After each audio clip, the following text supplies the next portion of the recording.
نبی پاک صلی اللہ تعالیٰ علیہ وآلہ وسلم سے امت کا جذباتی رشتہ ہے. یہ پہلے دن سے ابو جہل کب منع کرتا تھا کسی مسلمان کو کہ خانہ کعبہ میں نماز نہ پڑھو؟ کہتا پڑھو. حضرت صہیب ابن سنان رومی سے اس نے کہا کہ آپ اپنے طریقے کے مطابق، مسلمانوں کے طریقے کے مطابق کعبے کے اندر نماز پڑھیں، جو مرضی کریں.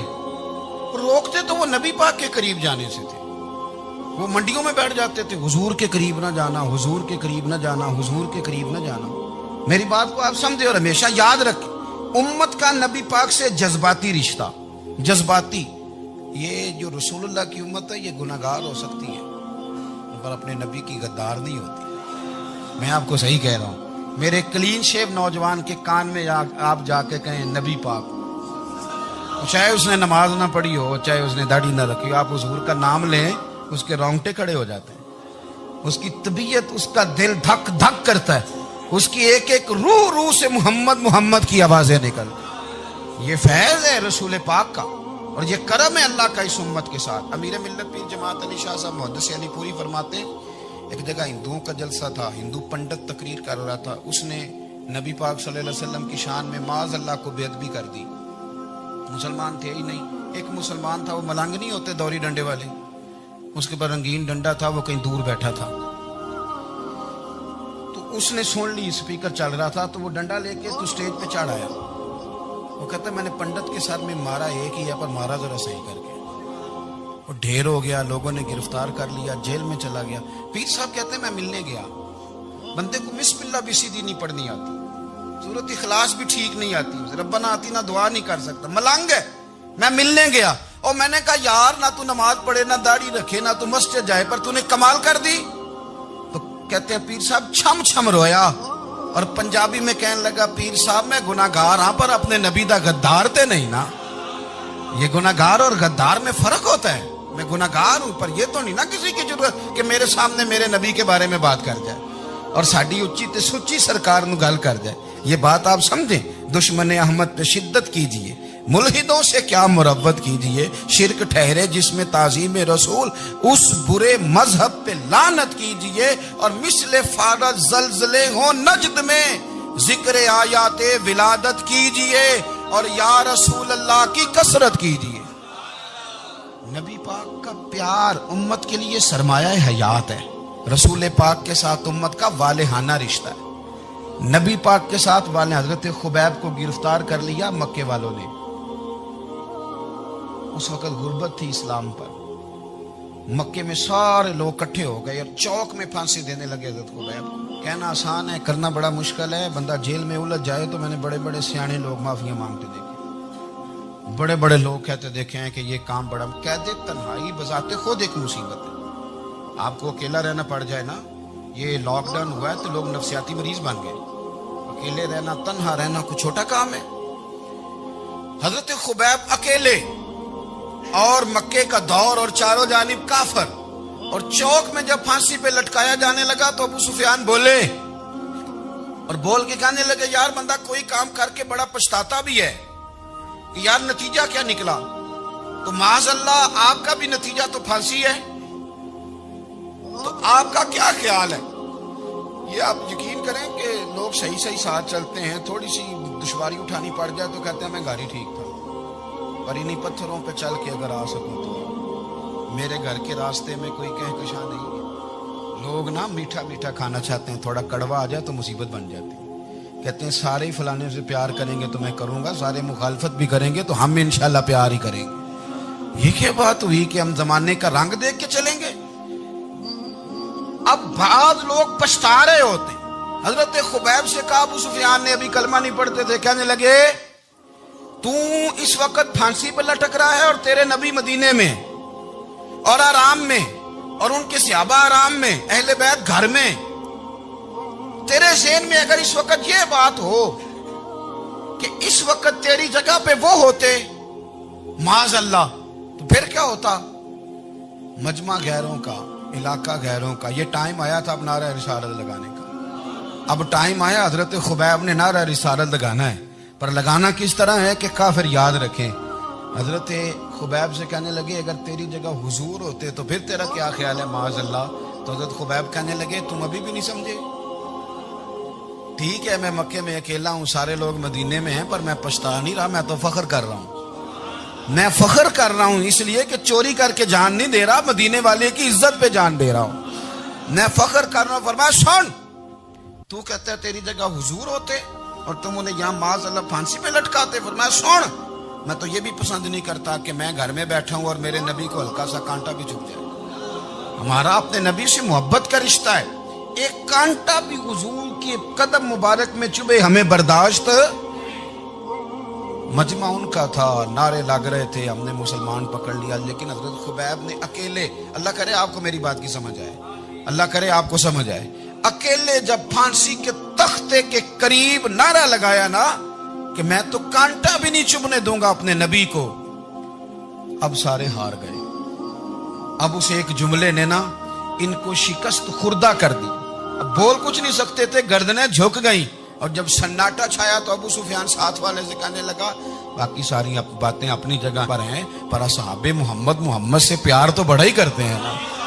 اور وہ کچا رنگ للاری والا جیڑا چڑھ دا تے لیندا رہندا، اے عشق تیرے دا رنگ محمد چڑھ جائے پھر نہیں لیندا. کہا یار پیار تو یہ کرتے ہیں نا، اس میں کوئی شک والی بات. اس پیار سے کافر ڈرتا ہے. نبی پاک کے ساتھ جذباتی وابستگی، حضور کے ساتھ غلاموں کا جذباتی رشتہ، اور نبی پاک صلی اللہ تعالی علیہ وسلم کی آمد پر تشکر کے جذبات. امام رازی نے لکھا ہے کہ حضرت موسیٰ کلیم اللہ علیہ السلام نے تورات کی تختیوں کے اندر ایک امت کا ذکر پڑھا کہ جو امت گناہ کا ارادہ کرے گی تو گناہ لکھا نہیں جائے گا جب تک کر نہ لے، اور نیکی کا ارادہ کرے گی تو رب ان کی نیکی لکھ دے گا، اور جب وہ کر لے گی تو اللہ 10 گنا اجر عطا کرے گا. اور وہ ایسی امت ہوگی کہ جن کے چہرے قیامت کے دن نور کی طرح چمکیں گے، اور وہ امت ہوگی جن کی اللہ تعالیٰ زمین ساری پاک فرما دے گا، جہاں نماز پڑھیں گے نماز ہو جائے گی. یہ تذکرے پڑھ کے تو حضرت موسیٰ کلیم عرض کرنے لگے اللہ یہ امت میری بنا دے. تو رب کریم نے فرمایا کہ موسیٰ نہیں، یہ تو میرے محبوب کی امت ہے. فرمایا یہ تو میرے نبی پاک کی امت، حضور کی امت. اللہ اکبر. حضرت موسیٰ معمولی آدمی نہیں، وہ جلیل القدر پیغمبر ہیں جن کا قرآن کے ہر سپارے میں تذکرہ ہے، کہیں واضح طور پہ کہیں اشارتاً، ہر پارے میں. اور حضرت موسیٰ اللہ کے وہ نبی ہیں جو رب سے ڈائریکٹ باتیں کریں کوہ طور. کہا اے موسیٰ یہ امت تو میرے نبی کی ہے. حضرت موسیٰ علیہ السلام عرض کرتے ہیں، امام رازی نے لکھا ہے، کہتے ہیں اے اللہ پھر مجھے اپنی نبی کی امت میں شامل کر. او یار ہمیں لوگ کہتے ہیں میلاد نہ مناؤ. جس امت میں آنے کے لیے حضرت موسیٰ نے دعا مانگی، جس محبوب کی غلامی کے لیے، ہمیں تو دعا بھی کوئی نہیں مانگنی پڑی، اللہ نے فضل سے ہی مدینے والے کا غلام بنا دیا. تو ہم حضور کے تذکرے نہ کریں، ہم تشکر نہ کریں، ہم نبی پاک صلی اللہ تعالی وسلم کی نعت نہ پڑھیں، ہم حضور کے آنے پر جشن کا اظہار نہ کریں. ہر وہ جائز طریقہ جس سے اظہار خوشی ہو سکے وہ میلاد پہ کرنا چاہیے، اور اس کے لیے اسباب بنانے چاہیے. امت کا ایک جذباتی انداز ہونا چاہیے نبی پاک کے ساتھ، ایک وارفتگی، ایک ذوق، ایک طبیعت کے اندر وجدان. نعرہ مطلب اس طرح نہ ہو کہ بس چل رہا ہے کام. میں نہیں ہوں قائل، میں کہتا ہوں پہلے تو کوئی لگائے نہ، اور پھر نعرہ جب لگتا تھا نا تو مسلمانوں کے یہاں نعرہ لگتا تھا تو بڑے بڑے لوگ کانپ جاتے تھے. صوفیاء نے لکھا ہے کہ حضرت عمر نے جب کلمہ پڑھا نا تو 39 بندے کلمہ پڑھتے تھے. تو نبی پاک نے رات کو دعا مانگی، اے اللہ عمر کو مسلمان کر کے اسلام کو عزت دے.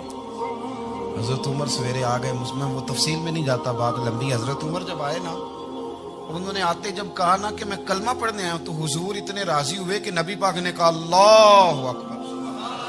تو صحابہ نے نعرے لگائے اللہ اکبر اللہ اکبر. یعنی 40 لوگ مسلمان ہوئے تو نعرے لگے. ہمارے صوفیاء کہتے ہیں حضرت عمر کے آنے پر جب نعرے لگے تو بتاؤ کہ وہ تو نعرہ تکبیر لگا، نعرہ رسالت کیوں نہیں لگا؟ تو کہتے ہیں گویا ہمیں حضور نے یہ سمجھایا ہے، حضور کے اشاروں نے سمجھایا ہے کہ میں اب اپنے نعرے خود تو نہیں نہ لگاؤں، میں نے تو اللہ اکبر کہہ دیا، عمر آ گیا ہے میرے نعرے لگاتا رہے گا. نعرے لگیں گے. حضرت عمر نے پہلے دن ہی کہا کہ حضور آپ سچے رسول ہیں تو چھپ چھپ کے نماز کیوں پڑھیں. شروع ہو گئے نعرے، حضور آپ سچے ہیں تو چھپ چھپ کے نماز کا کیا مانا ہو؟ تو حضور نے فرمایا تیرا کیا ارادہ؟ کہ حضور سارے نہیں، ایک میں، ایک امیر حمزہ، ایک لائن کے آگے وہ لگ جائے، ایک کے آگے میں لگ جاؤں. اور باقی مسلمان جتنے ہیں کل 40 تھے، پیچھے 18 19 بچیں گے. ایک لائن میں وہ ہو جائیں، ایک میں آگے، ایک میں امیر حمزہ ہو، ایک میں ہوں، تو دیکھ لیتے ہیں یہ ہمیں نماز کیسے نہیں پڑھنے دیتے. ہاں دیکھ لیتے ہیں. آئے نا میدان میں، ادھر آ ستمگر ہنر آزمائیں، تو تیر آزما ہم جگر آزمائیں. اور غلامان محمد جان دینے سے نہیں ڈرتے، یہ سر کٹ جائے یہاں رہ جائے کچھ پرواہ نہیں کرتے. فرمایا بھی پتہ چل جاتا ہے نا. ایک لائن میں حضرت امیر حمزہ ہو گئے، ایک میں حضرت عمر ہو گئے. پہلے یہ مارتے تھے جو حرم شریف میں مسلمانوں کے طریقے پہ نماز پڑھتا تھا. یہ جلوسوں کی بڑی برکت ہے.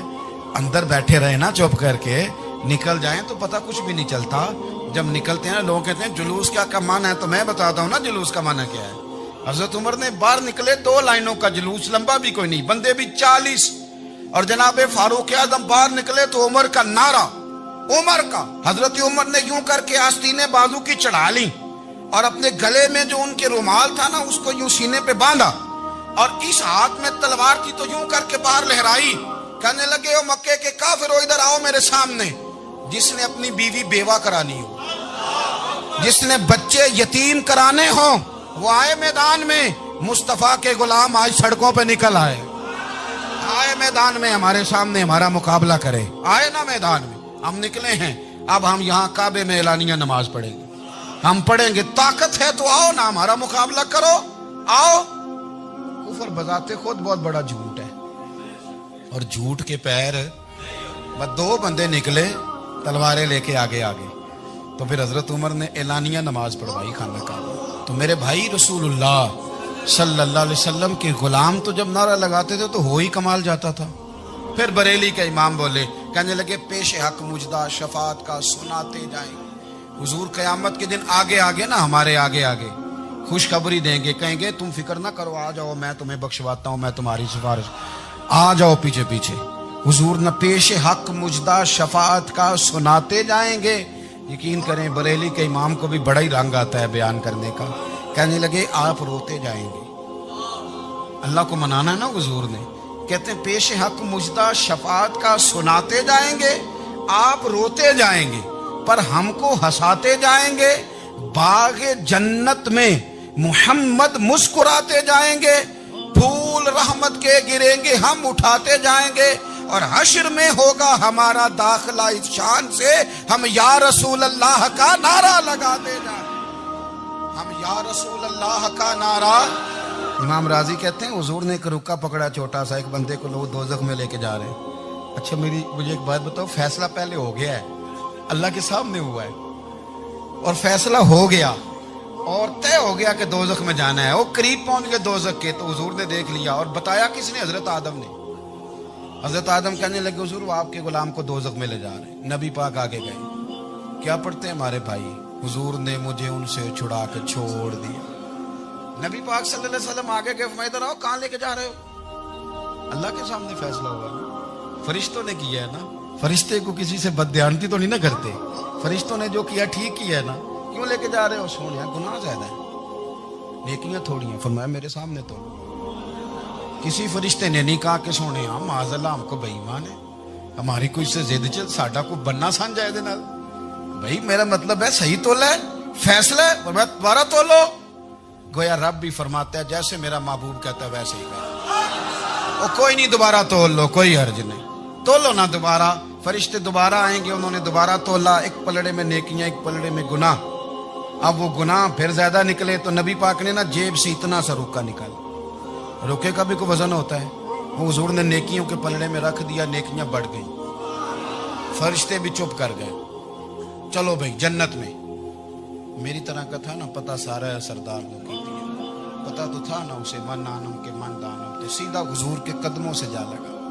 کہنے لگا سونیا میں تو ساری زندگی گناہ کرتا ہوں، یہ کون سی نیکی ہے؟ تو حضور فرمانے لگے چپ کر، جنت کا دروازہ کھول گیا، تو جا جنت میں. حضور رکے میں کیا ہے؟ فرمایا تو نے ایک دن درود و سلام نہیں پڑھا تھا، میں نے تیرا سنبھال کے رکھا ہوا تیرا درود شریف. وہ نعرے رسالت نہیں تو نے لگائے تھے، وہ تو کھول کے میرے تذکرے میں نے تیرا سنبھال لیا. دوزخ میں تو کیا میرا سایہ نہ جائے، کیونکہ رسول پاک سے دیکھا نہ جائے. میرے رسول پاک. اور میری بات سنو، میں بھی آپ کو کھانا نہیں کھلاتا، لنگر میرے سنگی کھلاتے ہیں.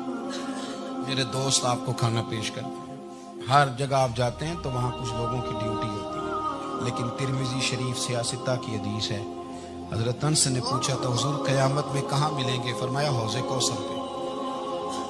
حضور وہاں انس پانی پلائیں گے کہ بلال پلائیں گے کہ سہیب پلائیں گے؟ فرمایا نہیں، امت پیاسی آئے گی تو میں اپنے دست مبارک سے پانی پلاؤں. حضور وہاں نہ ملے تو فرمایا پل صراط پہ آنا، امت گزرے گی تو میں رب سلم کی دعائیں کروں گا. تو اعلیٰ حضرت فرماتے ہیں جب حضور دعا کر رہے ہیں تو ڈرنے کی ضرورت کیا ہے؟ خدا کی رضا چاہتے ہیں دو عالم، خدا چاہتا ہے رضائے محمد، رضا اب پل سے وجد کرتے گزری کہ ہے رب سلم دعائے محمد صلی اللہ ہو. حضور وہاں ملاقات نہ ہوئی تو پھر اس حدیث کو بھی یہ حدیث مضبوط کر دے گی. حضور فرمانے لگے پھر میزان عمل پہ آ جانا، امت کے عمل تل رہے ہوں گے اور میں کامیابی کی دعائیں مانگ رہا ہوں گا. تو جس کے لیے حضور دعا مانگیں گے ناکام ہوگا، ناکام ہوگا. اپنے بچوں کو حضور کی محبت سکھائیں، نبی پاک صلی اللہ علیہ وسلم کی غلامی کریں. آپ کا رشتہ نبی پاک کے ساتھ مضبوط ہونا چاہیے، آپ کے تعلقات حضور کے ساتھ مضبوط ہونے چاہیے. اور آپ نے دائیں بائیں نہیں دیکھنا کہ پراپوگنڈا کیا ہے، لوگ کیا کہہ رہے ہیں. لوگوں کو دیکھ کے جو لوگ رستہ بناتے ہیں وہ پیچھے رہ جاتے ہیں. آپ نے یہ دیکھنا ہے کہ میرا حضور سے نسبت کا تعلق مضبوط ہے. کوئی کدھر جا رہا ہے اس سے ہمیں کوئی تعلق. اس وقت عالمی حالات کیا ہیں، قومی حالات کیا ہیں، معاشی حالات کیا ہیں، جرنلسٹ کیا کہہ رہے ہیں فلانے کے، ہمیں اس سے غرض نہیں ہے. ہمیں تو اتنا پتہ ہے کہ ہم نے اپنے نبی کو راضی کرنا. دین کل سمجھنا اور کل دین پر عمل کرنا اور دین کی ساری جہتوں کا خیال رکھنا، عبادات کا بھی، معاملات کا بھی، اخلاقیات کا بھی، ہر چیز پر توجہ رکھنا، کل دین کو سمجھنا، یہ مسلمان کے ایمان کا تقاضا ہے. ہمارا سارا کچھ نبی پاک صلی اللہ تعالی علیہ وسلم کے ساتھ وابستہ ہے. اگر ہم اپنے دین سے، ایمان سے، اپنے معاملات سے نبی پاک علیہ السلام کے نام مبارک کو معاذ اللہ نکال دیں تو ہمارے پاس کچھ بھی نہیں بچتا. یہ دنیا ساری خالی ہو جائے، اندھیر نگری ہو جائے. سرور کائنات صلی اللہ تعالی علیہ وسلم کے نام نامی اسم گرامی کی برکت سے ہی ستاروں میں روشنی ہے، پھولوں میں خوشبو ہے، اور کائنات کے سارے رنگ حضور ہی کا صدقہ ہیں. اب ظاہر ہے بندہ مومن جب یہ سمجھ گیا ہے کہ سارا کچھ حضور کی ذات ہے اور سارا کچھ نبی کریم علیہ السلام کی ذات سے وابستہ ہے، تو اب اسے پتہ ہونا چاہیے نا کہ حضور راضی کیسے ہوتے ہیں. اسے خبر ہونی چاہیے کہ نبی پاک علیہ السلام کی رضا کس بات میں. سب سے پہلے یہ سمجھ لیں کہ حضور نے فرمایا نماز میری آنکھوں کی ٹھنڈک ہے. یعنی ہم چونکہ کچھ باتیں بہت زیادہ سنتے ہیں تو اس کا ذائقہ نہیں محسوس کرتے. کبھی حدیث کے لفظوں پر غور کریں. فرمایا نماز میری آنکھوں کی ٹھنڈک ہے.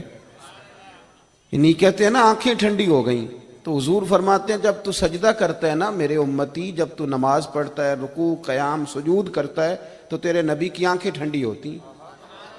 یہ کتنا بڑا رضا والا کام ہے نبی پاک صلی اللہ علیہ وسلم کی نماز پڑھنا. اور حضور کا اپنا نماز کے ساتھ رشتہ یہ تھا کہ سورج گرہن ہوا تو حضور نے نماز کی نیت باندھ لی، چاند گرہن ہوا تو نماز پڑھنے لگے، تیز بارشیں طوفان کی صورت میں آئیں تو نماز پڑھی، بارش نہیں ہوتی تو نماز پڑھی. حتیٰ کہ جنگوں کے موقع پر بھی میرے نبی پاک نماز کی کثرت فرماتے تھے. ہر موقع پر نماز کی طرف توجہ. نماز حضور کی چاہت ہے، آنکھوں کی ٹھنڈک ہے.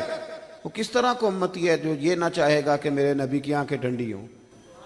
آپ نماز پڑھیں، نماز میں آپ توجہ کریں. دوسرا، رسول پاک صلی اللہ تعالی علیہ وسلم راضی ہوتے ہیں جب کوئی دین پہ چلتا ہے، جب کوئی دین پہ عمل کرتا ہے. میں نے چونکہ کچھ باتیں عرض کرنی ہیں، یہ میرا عنوان ہے، تو میں کچھ چیزیں ایسی ہیں جن کا پتہ ہے بس اشارہ کر کے گزرنا ہے. حضرت امیر حمزہ رضی اللہ تعالیٰ عنہ کو جب پتہ چلا کہ ابو جہل نے معاذ اللہ حضور کے سر اقدس پر ڈنڈا مارا ہے، تکلیف دی ہے، تو جناب امیر حمزہ نے بھی جا کے ابو جہل کے سر پہ ڈنڈا مارا، سر پھوڑ دیا. آ کے حضور کی بارگاہ میں عرض کرنے لگے کیا محبوب علیہ الصلوۃ والسلام میرے پیارے بھتیجے راضی ہو جائیں، میں نے بدلہ لے لیا ہے، ابو جہل کا سر میں نے زیادہ پھوڑ دیا ہے. تو حضور نے فرمایا چچا میں ابو جہل کا سر پھوڑنے سے تو خوش نہیں نہ ہوتا. تو اے محبوب آپ کیسے خوش ہوتے ہیں؟ فرمایا آپ میرے دین کا کلمہ پڑھ جائیں، مسلمان ہو جائیں، میں خوش ہو جاؤں گا. تو ہم چیزوں کو سمجھتے نہیں. دین پر جب کوئی بندہ آتا ہے، دین پہ عمل کرتا ہے، ہماری تو تڑپ ہونی چاہیے نا، لیکن نا حضور کی خواہش ہے لوگ مومن ہو جائیں۔ وحشی حضرت امیر حمزہ کا قاتل آ کے عرض کرتا ہے حضور اگر میں کلمہ پڑھ لوں تو معافی ہے؟ فرمایا آ صحیح، دین قبول کر، تیرے لیے بھی معافی ہے۔ میرے بھائی جو دین پہ آئے، دین پر عمل کرے، اس سے حضور خوش ہوتے ہیں۔ جھنڈیاں لگانا بڑا کام ہے، یہ کمکمے سجانا بڑا کام ہے، نعرے لگانا بڑا کام ہے، اس میں بڑی سعادت ہے، لیکن سمجھ لینا کہ یہ تو ہم پھول بوٹے لگا رہے ہیں دین کے کام میں، جو بنیاد ہے وہ تو دین قبول کرنا ہے، جو اساس ہے وہ تو دین پہ عمل کرنا ہے۔ اب آپ تیسری بات سنیں، حضور کس بات سے راضی ہوتے ہیں؟ توجہ ہے آپ کی میری بات پر؟ ہمارے ہاں نا جب کسی کا والد فوت ہو جاتا ہے نا، جو بچہ یتیم ہو جاتا ہے، تھوڑے دنوں تک لوگوں کی ہمدردیاں اس کے ساتھ رہتی ہیں۔ پتر میں تیرے ساتھ ہوں، فکر نہ کرنا، روز آتے ہیں، چوتھے دن آتے ہیں، میں جناب خادم ہوا، فکر نہ کرنا پتر میں حاضر ہوں۔ پھر جب 15-20 دن گزرتے ہیں تو پھر کہتے ہیں نہیں بڑا کچھ چھوڑ کے گیا ان کا ابا۔ ایسے تھوڑی بات ہے، اس نے کمائی کی سنبھالے ہوئے پیسے ان لوگوں نے۔ پھر تھوڑے سے 6 ماہ گزر جاتے ہیں تو پھر کمزوریاں نظر آتی ہیں یتیموں میں۔ پھر لوگ کہتے ہیں نہیں جی یہ نکمے بڑے ہیں، انہیں کام کرنا چاہیے، ہاتھ پھیلاتے ہیں، عادت پڑ گئی ہے۔ میں نے دیکھا ہے آہستہ آہستہ سخت ہو گئے۔ میں نے یتیموں کی یہ کیفیت دیکھی ہے کہ وہ اتنے زیادہ پریشان ہو جاتے ہیں، اتنی آزمائش میں آ جاتے ہیں کہ وہ باقی سارے لوگوں سے نفرت کرنے لگتے ہیں۔ کہاں گئے وہ کل جو کل والے دن آ کے کہہ رہے تھے مجھے بتاؤ میں روٹی پکاتا ہوں، 10ویں میں مجھے یاد کرنا بھول گیا انہیں سارا کچھ۔ وہ جس نگاہ سے اپنے بچے کو دیکھتے ہیں اس نگاہ سے دیکھتے ہی نہیں۔ سخت گیر ہو جاتے ہیں وہ لوگ جب ان کے سروں سے سایہ اٹھتا ہے اور ان کے اپنے ان کے قریب نہیں جاتے۔ آؤ نا، یہ نبی پاک کو راضی کرنے والا کام ہے۔ میرے رسول پاک نے فرمایا میں اور یتیم کی پرورش کرنے والا۔ اگر کبھی آپ ان جملوں پہ غور کر لیں تو مزہ آ جائے۔ حضور نے فرمایا میں اور یتیم کی پرورش کرنے والا، کفالت کرنے والا اس طرح جوڑ کے جنت میں جائیں گے جس طرح میری 2 انگلیاں جڑی ہوئی ہیں۔ اتنا زیادہ حضور راضی ہیں، اتنا قرب ملے گا، 2 انگلیوں کی طرح جوڑ کے حضور کے ساتھ جنت میں جائے گا۔ وہ اپنے پرائے کا غم کھانے والا، مرادیں غریبوں کی بر لانے والا، مصیبت میں غیروں کے کام آنے والا۔ میرے عزیز نبی پاک صلی اللہ تعالی علیہ وسلم نے کہا تم نہ اشک شوئی کرو۔ چوتھا کام کیا ہے حضور کو راضی کرنے والا؟ سبق بھولتا نہیں جا رہا آپ کو؟ پہلا کیا بتایا ہے؟ اللہ تو ہم خوش رکھے، 4-5 بندیاں نو یاد ہے ماشاءاللہ۔ نماز پہلا کام، دوسرا جی دین پہ عمل کرنا، تیسرا جی یتیم کے ساتھ، او ماشاءاللہ جی اتنی اچھی کلاس مل گئی ہے، آپ کو تو سبق یاد ہو رہا ہے۔ اب چوتھی بات سنیں، آپ نے بڑا سنا ہے بیٹیوں کے بارے میں، ہمارے رویے بڑے میٹھے ہیں، بڑے اچھے ہیں، بیٹی او جی تی آ گئی سی بوئے تھے، یہ ساری باتیں بڑی خیر کی ہیں، بڑی خیر کی، پر ناراض نہ ہونا۔ بیٹی کو نا پیار بھی دیتے ہیں، بیٹی کے نام پہ روتے بھی ہیں، بڑا کچھ کرتے ہیں، پر بیٹیوں کو حصہ نہیں دیتے۔ اور یہ حصہ صرف کروڑ پتی آدمی کا تو نہیں بنتا، جس کا 5 مرلے کا مکان ہے اس کی بیٹی کا بھی حصہ بنتا ہے۔ چودھریوں پہ اعتراض کرنا، سیٹھوں نوابوں پہ اعتراض کرنا، جاگیرداروں پہ اعتراض کرنا، وہ جو حصہ نہیں دیا آپ نے دیا ہے، وہ میں نے جی شادی کر دی تھی بچی کی، تو بچے کی نہیں کی، اس پہ نہیں پیسے لگے۔ میں نے جناب یہ حال کر دیا تھا کہ میں نے جناب وہ بچی کو نا جی جہیز اتنا دے دیا، تو وہ بیٹے نے 3 دفعہ کام شروع کر کے جو ضائع کیا ہے کاروبار، وہ نہیں نظر آیا۔ اور پھر اگر خدا نہ خواستہ باپ چلا جائے اور بھائی کے ذمے لگ جائیں، تو میں نے دیکھا ہے کہ بھائی اتنا کام نہیں کرتے جتنی کہانیاں سناتے ہیں، تیرا فلاں بھی میں نے کیا، فلاں بھی میں نے کیا، بھئی تیری بہن تھی تو نہیں کرنا تھا۔ او یارو، بیٹی کا پیار، حضور اس سے راضی ہوتے ہیں، حضور راضی ہوتے ہیں۔ نبی پاک علیہ السلام نے فرمایا جس کے حصے میں 4 بیٹیاں آئیں یا 3 بیٹیاں آئیں یا 2 بیٹیاں آئیں، مختلف روایتوں میں لفظ ہے، یا فرمایا 1 بیٹی آئی، ਧੀਆਂ ਲਈ ਪਰਦੇਸ ਵੇ ਬਾਬਲ ਤੇ ਪੁੱਤਰਾਂ ਲਈ ਜਾਗੀਰਾਂ,